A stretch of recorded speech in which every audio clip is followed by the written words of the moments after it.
Hopefully, we're out live.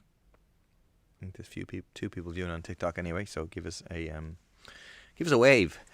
No, give us a comment to say you can hear me now if you can. More people coming in. Thanks very much. Welcome everybody. We're going out on all the usual platforms for what is an attempt at a weekly Q&A. I think it's been a few weeks for various reasons since we had a chance to do this. Thanks a lot for your comment on TikTok. Sorry, managed to half minimize my window. I hope Dallas is treating you well. What I wanted to focus on today is, for the week that's in it, obviously the budget, which was very, very bad, and the Catherine Connolly campaign, which is very, very good, with a huge amount of attacks coming against Catherine that I'm confident we're going to be able to overcome and win regardless, and that's going to be a big blow to the political establishment. I can't wait to see their faces and hear their voices after we win in 2 weeks' time. I do not think Donald Trump should win the Nobel Peace Prize. To start on the budget didn't have any provisions for childcare, you heard, Queena. They did allocate some more money, but to have some extra childcare places. But it's a drop in the ocean. It's a bit more than 2,000 extra places. There's something like 62,000 children on waiting lists for childcare places. And crucially, they did nothing to lower the costs of childcare. So you'll remember this is a huge issue in the election, and various parties, including Fine Gael, came out with a promise to say no one will pay more than €200 a month for childcare. And they said that would happen from this budget. And not only did they not do that, they didn't do anything to reduce any cost whatsoever. So instead of paying €200 a month, €200 a month, you're paying more than €200 a week. And that is going to continue as part of this privatized system with some public money, but then also a load of money from parents. I mean, in general, just to say this budget, is a disaster for ordinary people. We get a load of books sitting in there in the Dáil on the Tuesday, and this is a small book that has the most important information, talking about, for example, the impact of various. If you're a worker on this money, this is what the difference is. If you're a worker, if you're a couple, you have 2 kids, this is what the impact is.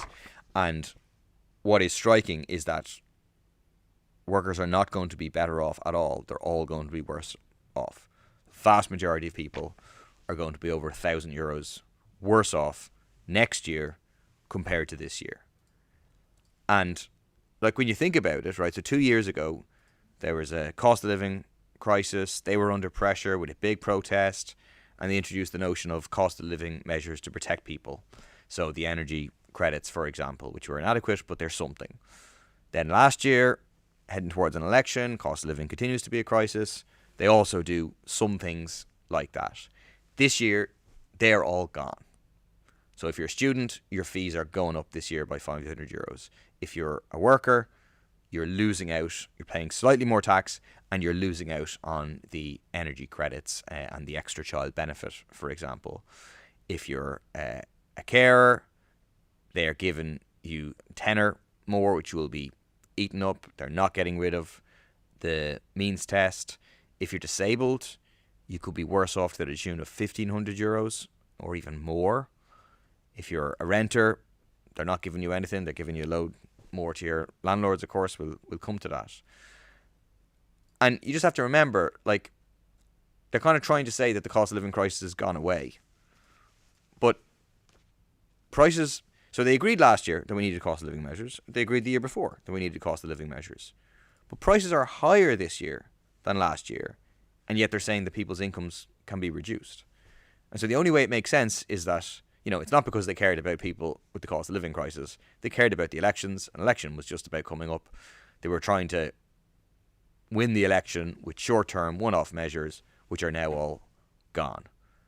So this is what we described it as. It's austerity in a time of plenty. The government has a massive budget surplus. They have the money to protect people from the cost of living crisis, to seriously address the housing crisis. to stop poverty getting worse. I mean, this government made out this is a budget to deal with child poverty. It's a budget to increase child poverty. That's all the independent analysis shows, that poverty is going to go up as a consequence.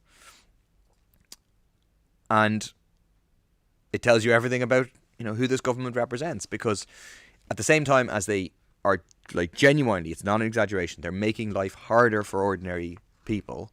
They're given 1.7 billion euros in various corporate welfare measures to different groups of big business. So the one that's gotten most publicity is the VAT cut, which will be just pocketed for catering, food and catering, which about 40% of that is going to go into the hands of the fast food giants. McDonald's, Burger King, companies already making massive profits, don't need any sort of tax cut. We're giving them public money. That's 250 euros from every worker in this country, being taken from the worker, being given to the likes of McDonald's and Burger King. The other measure was another tax break for the developers, cutting VAT on new apartments starting from Tuesday night. So you can have an apartment block which the developer it's paid for, it's built, it's sold tomorrow.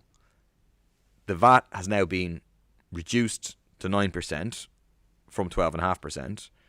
That 3.5% on, a 500,000 apartment, someone in the chat can do the maths, that's just pure extra profit now for the developer. Free money for the developers, supposedly to close the viability gap. But these apartments have already been built. There's no viability gap for these. In general, the developers are making big money. This is just more money for the private developers. There's another tax break for the developers, an enhanced corporation tax deduction for apartment construction costs. There's another extended tax break for multinational corporations who are using this country as a tax haven. They're enhancing the R&D, research and development tax credit, increasing the rate from 30% to 35%, costing 305 million euros. That's paid by ordinary people.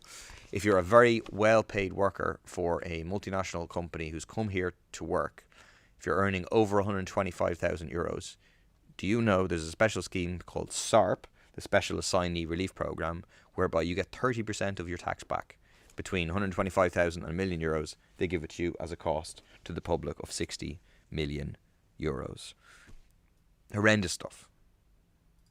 It's interesting that they're doing it in the context of the election. They do want to win the election. You can see that from the smear campaign that's going on. But it just makes it so blatant on whose side government is on and how all the election promises have been forgotten. Tyke says, isn't it good to get these temporary measures out to get some more permanent measures? But they should have turned the temporary measures, the good temporary measures, into permanent measures. So that, for example, take the student fees. It was a good temporary measure that they reduced student fees by €1,000. They should have gotten rid of them entirely. Obviously, we're meant to have free education. But okay, you reduced by €1,000. But then they announced, and they actually got headlines saying, we're reducing student fees by €500, but they're not. They're increasing them by €500 because they're getting rid of the €1,000 and then giving back 500. I mean, at least keep the €1,000 deduction. Tyke says, we do not believe the VAT cut will help small businesses, hospitality and hairdressing. No. There's a huge amount of money, €250 per worker. The vast majority of this is going to end up in the pockets of big business. In general, in hospitality, companies are doing well. Yes, there's some companies that aren't doing well and some small businesses, and we should have targeted supports for those based on companies that are actually in trouble. But this is just a wad of money being given to a sector that is expanding. You can check, if you search notes on the front, there's an economist called Michael Taft who has a really good blog and has gone a lot into this. Employment in the sector has increased over the last number of years, and profits in the sector and turnover in the sector has increased. This is a sector that's actually doing well. It's had a big lobbying campaign, and it's kind of Operation Get Behind the Small Cafes. McDonald's, Burger King, Supermax. Kind of hiding behind some small cafes, saying, help the small cafes, they're in trouble, when actually the money is for them, right? So it's an absolute scam that's been pulled on ordinary people. You want to help small cafes, small restaurants, keep our villages and towns alive and so on, great, do it with targeted supports, not throwing money at big business. Someone said, didn't you go to St. Killian's German school founded by a Nazi? I don't think it was founded by a Nazi. I hope it wasn't founded by a Nazi. Yeah, I don't think so. Okay. I want to also chat. Just people are asking about the presidential elections. Um, yeah. I mean, obviously, it's been a dramatic week for the presidential elections. Was it Monday night, Sunday night, Monday night, that Jim Gavin pulled out? Sunday night, actually, pulled out. It's now a two-horse race.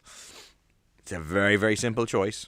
You have a government Fine Gael candidate, former Fine Gael minister, Heather Humphreys, whose fingerprints are all over the disastrous housing policies, the end of the eviction ban, the handing over billions to private developers and corporate landlords. Her hands are all over and connected to, and she's in favour of, the dismantling of neutrality, going after the triple lock. She personally was involved in trying to cut disability allowance. Horrendous stuff, right? Very right-wing government candidate. Opposed by Catherine Connolly. Independent, opposition, TD, supported by all the left, broadly defined parties. Excuse me, let me just have a drink of water.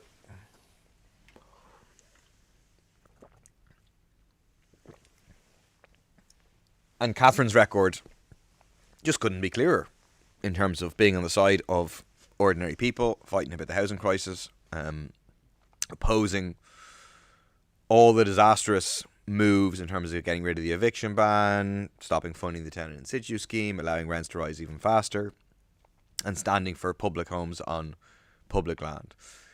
Someone who has been on the side of disabled people, fighting for disability justice over years, opposing Heather Humphreys' Green Paper, opposing the moves to dismantle neutrality. And I think this can be an absolutely key issue in the presidential election.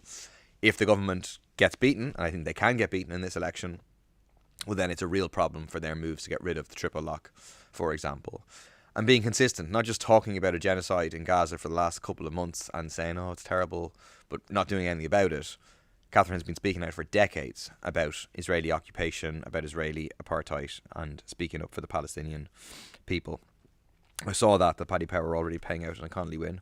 I wouldn't, and someone else says, do you think Gavin dropping out is good or bad for Catherine? I think it's good because it sharpens it as a very, very clear government versus opposition contest. Obviously, Gavin was also government connected to Fianna Fáil, but he had a bit more distance by not being a minister, etc. Now it's clearer.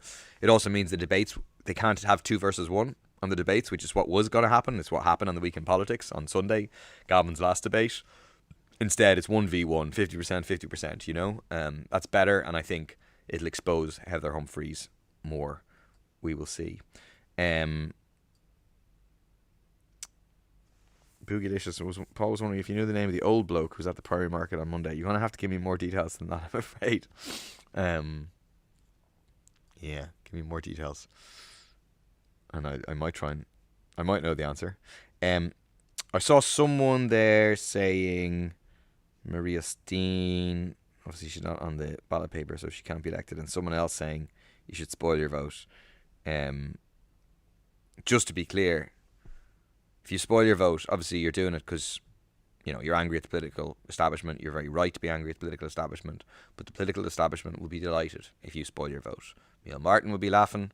Simon Harris will be laughing. Heather Humphreys will be laughing in the Oris if loads of people spoil their vote. Because they know that people who are open to spoiling their vote aren't going to vote for Fine Gael. So they want to just discourage them from voting for Catherine Connolly. This is a straight choice.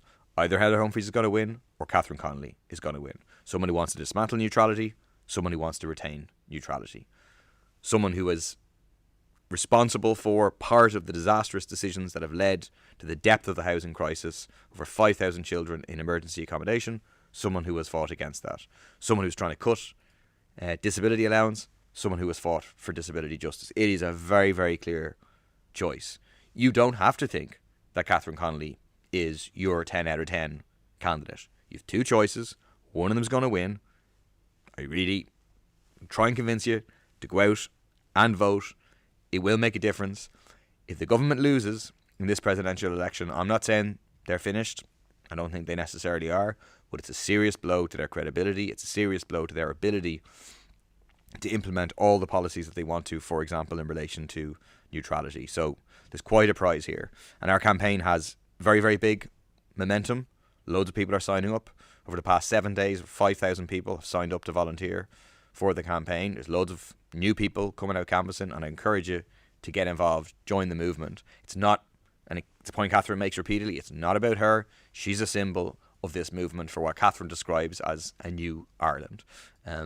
It's what, for me, it's a step towards fighting to get rid of Fianna Fáil and Fine Gael, having a left government, a government that will stand up for renters against corporate landlords, a government that will stand up for workers against those who are profiteering from the cost of living crisis, a government that will stand up for carers against this government. You know, a government that takes the side of ordinary working class people and takes the fight to the 1%, the rich elite in this country. What we're going to have, if you haven't seen, is there's a great clip, it's horrendous, by Ivan Yates from his podcast, where he gives the game away 100% about what the strategy of the political establishment is, which is, I'll get the headline now if I can find it. It says, I will smear the bejesus out of her. Former Fine Gael TD Ivan Yates' advice to Catherine Connolly's opponents. He says things like, make her out that she's a Russian agent, make her out that she's a provo. You don't want a provo in the Oris.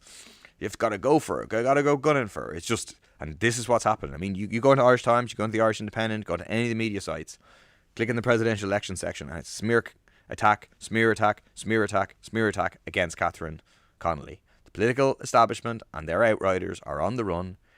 They know that they're currently heading for a loss, and they're trying to avert that with just every possible smear against her. Exactly. How is she a Russian agent when she critiques Russia? But their problem isn't that she doesn't critique Russia, because she does. Their problem is actually that she's consistent and doesn't just oppose Russian imperialism, but also opposes US imperialism.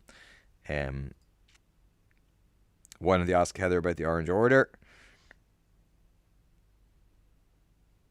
CC helped repossess homes. She's far too left for my liking. Just to be clear, repossessing homes isn't far left thing to do. What you're referring to is the fact that the media has tried to make out that when she was a barrister and acted for whoever came to her, which is if you don't do that, you'd be disbarred as a barrister, right? It's part about how you work as a barrister. It's a rule called the cab rank rule, apparently. That's what the media is making out. They're like rank hypocrites. Because if she hadn't, she would have been disbarred. They would have made a big deal about her breaking the rules. Famously, Jim O'Callaghan, I think, represented Gerry Adams in some act. And again, Fine Gael tried to make hay out of this. And the Bar Council came out to say, look, this is the way it operates. You may not agree with how it operates, but it's how the way it operates. But they're trying to make a deal out of it. Another one that was gas, I thought. And it really tells you something about the framing of the media, right? Because the media will say, no, we're not going after Car. There's nothing... there's nothing happening here. We're just reporting on what's happening, reporting on facts, right? But this is a very good example of a framing. You might have seen stories now suggesting that Catherine Connolly used, I think it's parliamentary activities allowance money to fund a trip to Syria. And the media is making out that, this is terrible, because when she was asked previously, the way it's been presented, she was asked previously, did you fund it yourself? And she said, I funded it myself. And they're kind of suggesting now this means she didn't fund it herself. But the actual questions, if you go back to why she was saying she funded it herself, is they were suggesting that this is a trip to Syria funded by the regime. So what has emerged, and this is public information, it was never hidden, is that, it wasn't funded by the regime, right? So the story should be, if we had a fair, balanced presentation of it, the story should be, Catherine Connolly proved correct. What she said is accurate. The information comes out to show that she funded it herself. It wasn't funded by the regime. Now the media is trying to twist that to say, she didn't fund it out of her own personal money. I mean, this is the money that is precisely designed to be used for research trips, and then was appropriately accounted for, was audited, was submitted to SIPO, and everything else.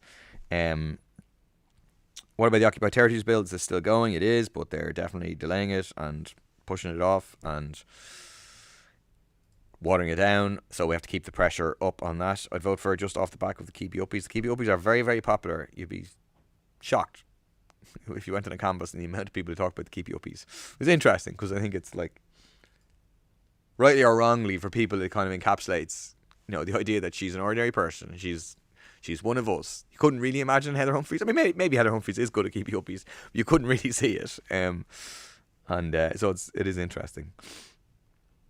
Let me just look through the other.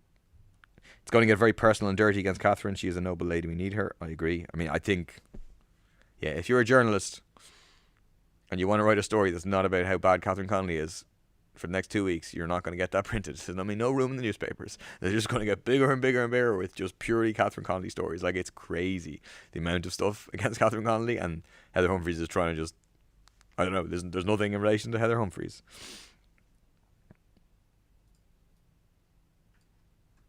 Do I feel Jim has been thrown under the bus by Fianna Fáil? Yes, in a way, but I mean, he also, like, no sympathy for any of them in a sense, I hope he's doing well, and I'm sure it was a bruising campaign for Jim Gavin, but he also dug this grave himself, in the sense of being a landlord who got money from a tenant. It wasn't his money, refused to give it back.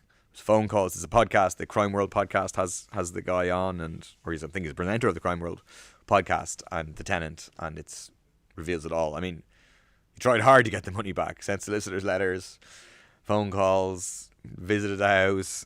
It wasn't some accident that the money didn't go back. So, but I think Fianna Fáil might be thrown under the bus in terms of when Fianna Fáil knew about it and suggesting they didn't know about it until later. If the bloke's name was Dave, then it's probably Dave Larkin.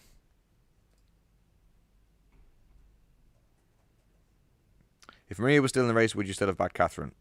Definitely yes. I don't agree with Maria Steen's views at all. I don't want to see her as president. She's against gay marriage. She's against abortion rights. She wants to roll this country really far backwards. Yeah. Yeah, sorry, I'll just check some questions from other places. I apologise, I wasn't doing a good job. Oh, one came in on Twitch. We're trying to build up on Twitch, so we are.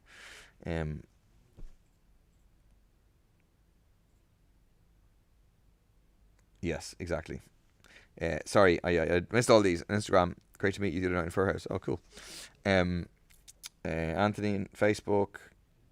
Yeah, the budget continues to screen. Agree. Someone said spoil the vote. We hopefully address that. The only ones who will gain from the VAT is the large takeaways. Yeah, 100%. It's Patricia Hart on Facebook. Brian, Facebook. If you spoil your vote, you're letting Fine Gael win. Do you want that? 100%, exactly. IPSC Newry. Have you spoken yet about the Gardaí violence on Saturday? As you know, 2 of our members were injured. Was raising the Dáil yet? Caroline. Hey, Caroline. So, I spoke about it in the Plinth the other day. I wrote to the business committee looking for a debate. I raised that at the business committee again today. I spoke about it there. They didn't grant a debate. I just found out about half an hour ago that Ruth Coppinger has raised it as what's called a topical issue. That'll be on at about 5:30 or so, maybe 6 o'clock in the Dáil tonight, and Ruth will be speaking about it there. It's crazy. I mean, it's gone under the radar in terms of mainstream media, even in terms of social media, really. When you look at the videos, like, the level of excessive force, of violence, of brutality used by the Gardaí against protesters, is incredible. Batons used above waist height, pepper spray sprayed indiscriminately, young activists having his wrist broken, absolutely crazy stuff. Government needs to bring rents and house prices down. I couldn't agree more, but instead the government is doing the opposite. Is Yates going to be asked to resign or what?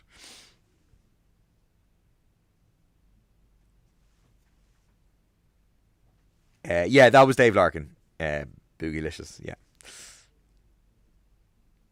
Do I think Micheál Martin is in trouble? I mean, he seems to have, just from the reports, like, I don't know, like the Fianna Fáilers, aren't they all big talk beforehand, And then they go into the meeting and Micheál Martin's like, sorry. They're like, oh yeah, we'll just have a report and we'll set up a committee and we'll look into it. Do you know what I mean?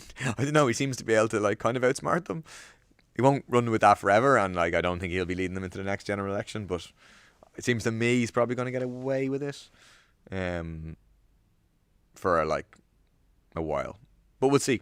Again, like, it's part of the, like, for me, the reason I want Catherine to win, it's kind of 3 reasons. One, because I think it's important to have someone like that in the Áras, like Michael D. Higgins has been for the last 7 years.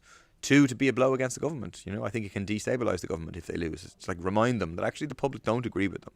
The public are with the left, broadly speaking, on housing, on neutrality, on Gaza, on most of the issues. And thirdly, to build a momentum towards the idea of a left government, saying that the next election should be a clear choice. You can choose Fianna Fáil, Fine Gael, or here's these parties over here who commit not to go into coalition with Fianna Fáil, Fine Gael and commit to form a left government. Yep. Ty Kiki deserves a mention. He does. I was in touch with him today. And I saw Chris Andrews today in Leicester House, actually. So I gave him a hug. Sounds like the treatment they had in prison was pretty horrific.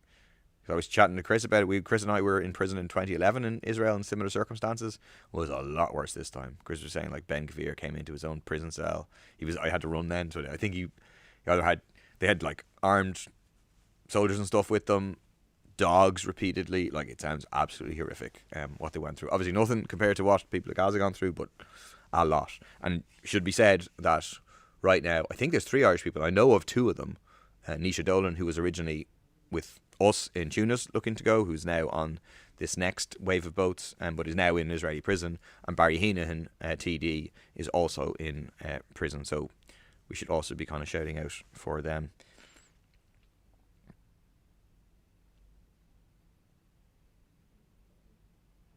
Derek says, can you please mention the hunger strikes outside the Dáil? Their plight is a dark stain on Ireland. I agree 100%. Catherine actually did a good leaders' questions about it, their plight, last week. But the government really isn't returning, and they're a long way at the hunger strike now at this stage. And unfortunately, with this week being kind of focused on the budget, attention hasn't really been on them. So hopefully we'll get a chance to raise that next week and really try and build pressure, because it's really awful.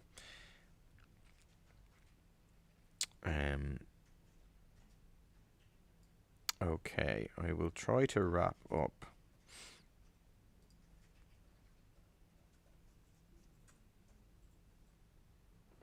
19 days on hunger strike, yeah. Boogalish was wondering if there's any big canvassing coming up. Yes, let me get you the details. I mean, there's canvassing. If you're not in the WhatsApp group chat, go and volunteer on the website. You can get on in there. But the biggest one coming up is on Saturday, 11 a.m, meeting at Scholars Pub in Furhouse. So if you can, Saturday, 11 a.m, that's like the Super Saturday happening across the country, in some places on Sunday, but mostly Super Saturday, of like big days of action, getting lots of people out, really building the kind of people's movement for Catherine. Yeah. PJOC 30 says, why didn't you form a government with your like-minded colleagues? You'd have enough numbers. Unfortunately, we wouldn't have enough numbers. That was the problem. That was the problem. That's how they have enough numbers. Fianna Fáil, Fine Gael, and with a few right-wing independents, have a decent working majority. Unfortunately, yeah.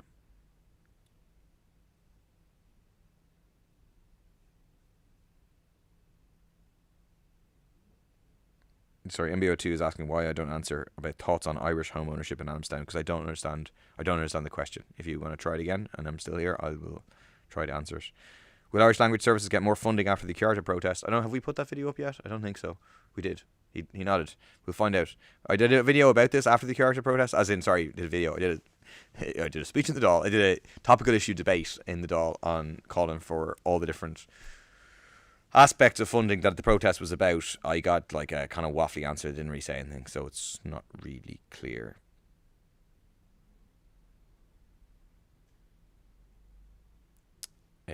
There's less than 50% Irish home ownership in Adamstown. So the other people are renting. Or you're saying the other people aren't from Ireland. I mean, there's obviously some areas where there's a lot of immigrant workers live, like, that's fine. I don't think that's a problem. I don't know if that's what you're getting at. Yeah. I'm no fan of Trump, but would you give him dues if peace gets sorted in Palestine? like peace isn't going to get sorted in Palestine because of Donald Trump. If you had actual, if Trump came out in favor of like an actual meaningful, proper peace in Palestine, well, yeah, I give him dues, but he's not going to do that. Like, you look at the peace plan he's presented, it's absolutely horrific. Installing himself and Tony Blair as like viceroys of Gaza, denying any right to self-determination of Palestinian people, no road to statehood. It's horrendous stuff, like absolutely horrendous. Creating a special economic zone. This is not peace. This is just continued colonial carve up. Yes, MBO2. It's okay. I don't have a problem with it. Thoughts on privatization of public services? I think it's bad. Will this budget result in more privatization? Probably. Exactly. What peace is there if Blair is the regent? 100%. Okay. I'm getting loads of WhatsApp messages, so I gotta go work.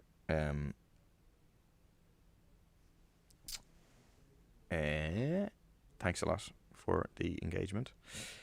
I'll be back. Try and maybe be back more regularly during the presidential election because there's so much going on. Final shout out for joining the campaign. Anywhere you can. Bye bye. Take care.